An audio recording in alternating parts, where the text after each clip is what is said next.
Assalamualaikum warahmatullahi wabarakatuh. Bismillah walhamdulillah wassalatu wassalamu ala rasulillah amma ba'd. Salam takzim, salam hormat buat saudara-saudariku dimanapun saudara-saudari berada. Diamnya para kiai, wabil khusus kiai-kiai NU, terhadap kepalsuan nasab para habib dan pembelaannya terhadap para habib, itulah yang membuat gerakan perjuangan pelurusan nasab habib ini menjadi sangat berat dan akan memerlukan waktu yang panjang. Kenapa? Karena seperti diketahui, masyarakat Indonesia ini keislamannya adalah keislaman hanya mendengarkan apa yang dikatakan oleh para kiai. Hanya mendengarkan apa yang dikatakan oleh para kiai lalu mengikutinya. Tidak banyak santri yang setelah belajar dari kiai atau mendengar apa yang dikatakan oleh kiai, kemudian melakukan cek dan recheck, melakukan pengkajian apa dasarnya yang dikatakan oleh kiai itu.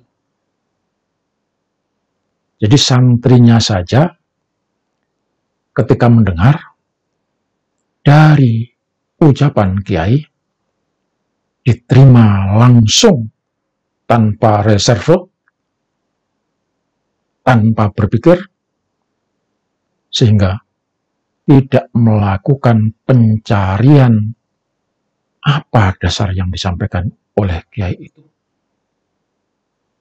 Kalau santrinya saja seperti itu, apalagi masyarakat umum. Maka Islamnya orang Indonesia ini adalah Islam cuma mendengarkan tanpa mencari bukti dari apa yang dikatakan oleh kiai. Padahal tidak semua yang dikatakan, yang disampaikan oleh kiai itu benar adanya. Bisa jadi itu didapatkan karena doktrin oleh para pendahulu, sehingga diterima apa adanya, dan diyakini kalau sampai menanyakan saja, itu dianggap kualat. Apalagi membantahnya, tambah kualat kuadrat. Padahal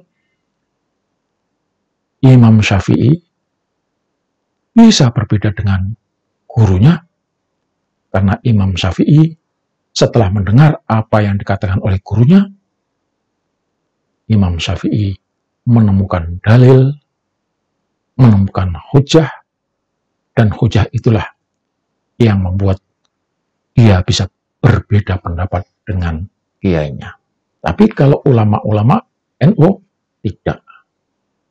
Maka taklid itulah yang menjadi ciri khas bangsa Indonesia, wabil khusus masyarakatnya.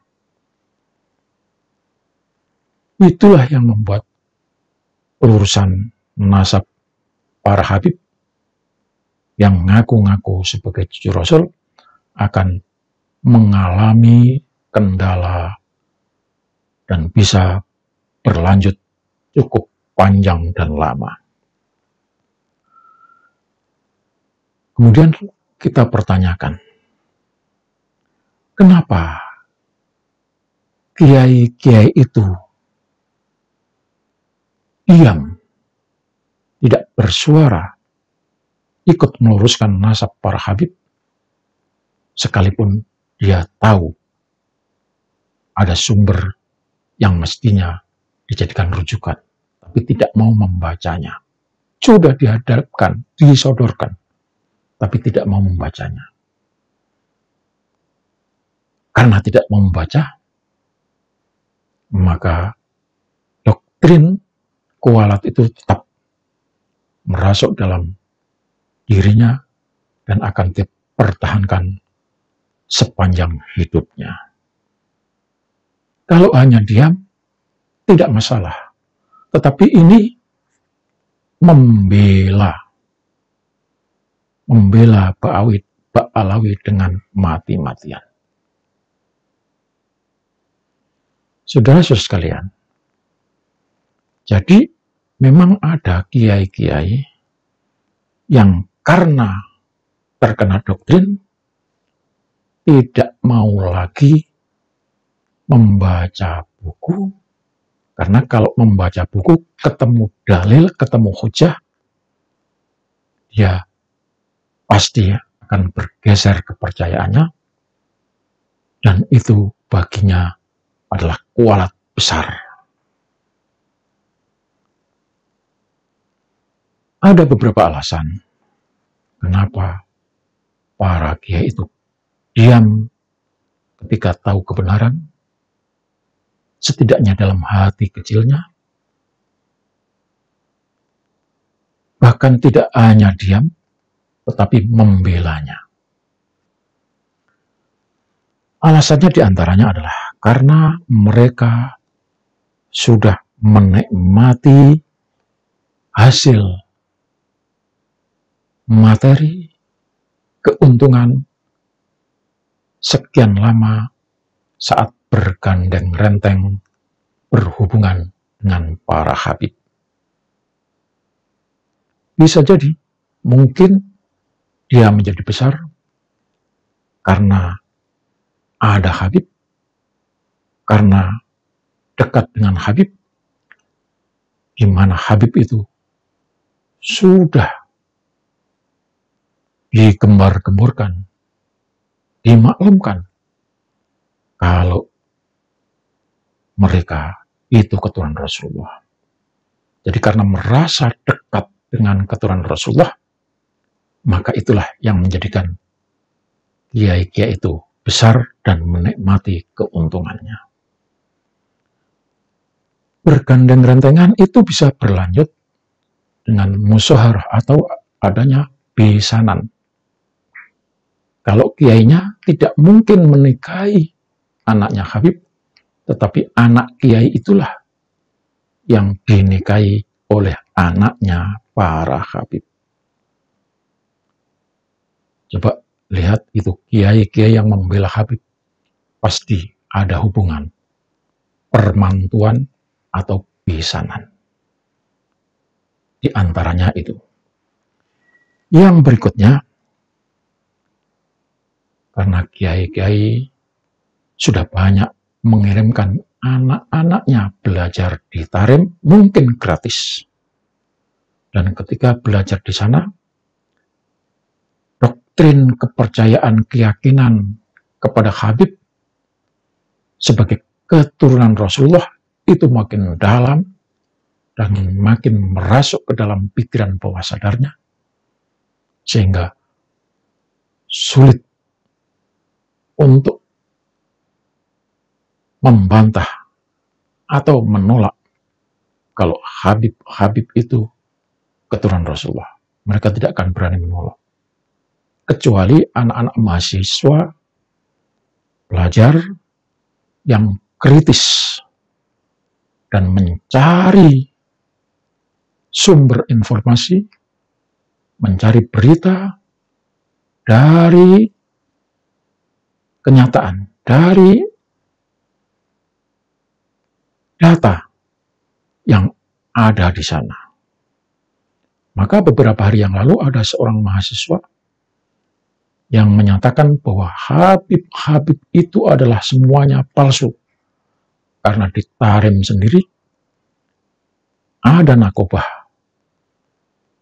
yang menganggap Ba'alawi itu adalah orang-orang yang melakukan pemalsuan nasab.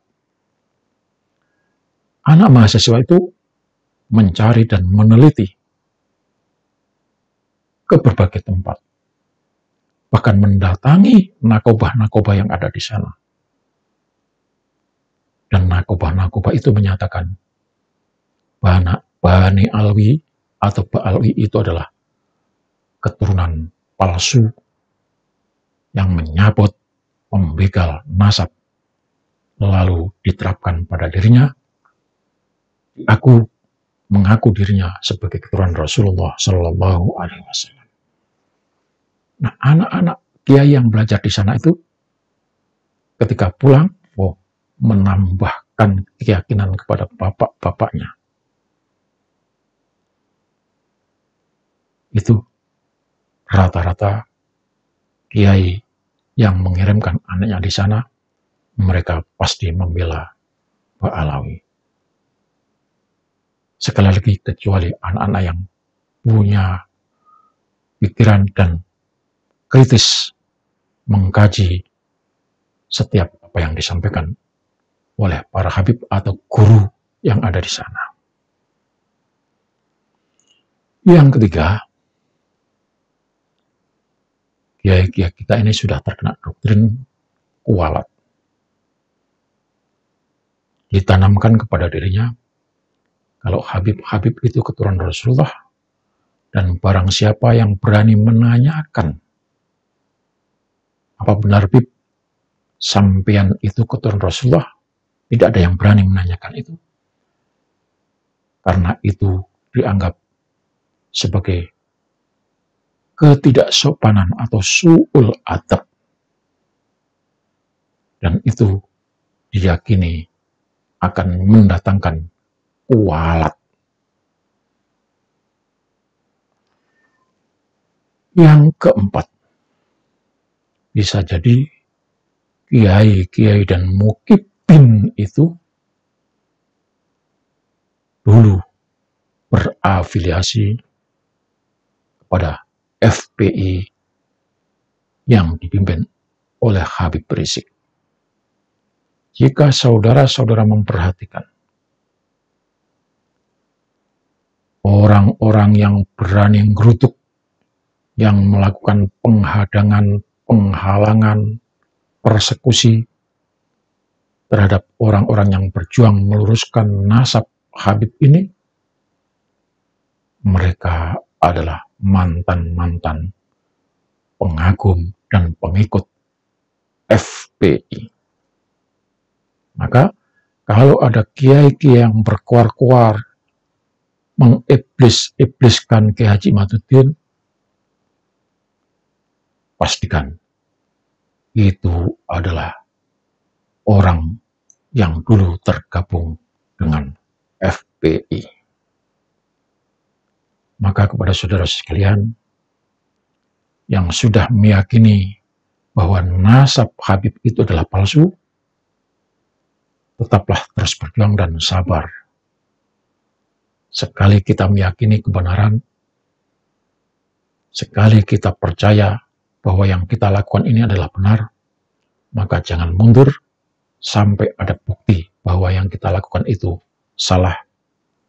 Maka kita akan kembali bertobat kepada Allah Subhanahu wa Ta'ala. Tidak ada masalah. Kalau ini benar, kita jalankan sampai ada bukti.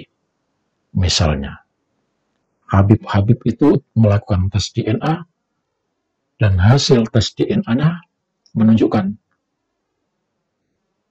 bersambung nasabnya sampai kepada Rasulullah, maka saya pribadi akan bertobat, mohon ampun kepada Allah Subhanahu wa Ta'ala, dan menurut saya apa yang saya lakukan, sekalipun pada akhirnya salah, setelah ada kebenaran, insya Allah di sisi Allah Subhanahu wa Ta'ala tidak akan menjadikan beban bagi saya. Karena yang kita lakukan ini ada dasarnya. Sama dengan seorang hakim. Ketika memutuskan perkara berdasarkan fakta, dan tiba-tiba fakta yang disampaikan itu tidak sesuai, itu di belakangnya Allah Subhanahu wa Ta'ala nanti pasti akan Maha Tahu dan mengampuninya. Karena ini urusan dunia. urusan dunia itu adalah berdasarkan fakta dan data. Terima kasih. Wassalamualaikum warahmatullahi wabarakatuh.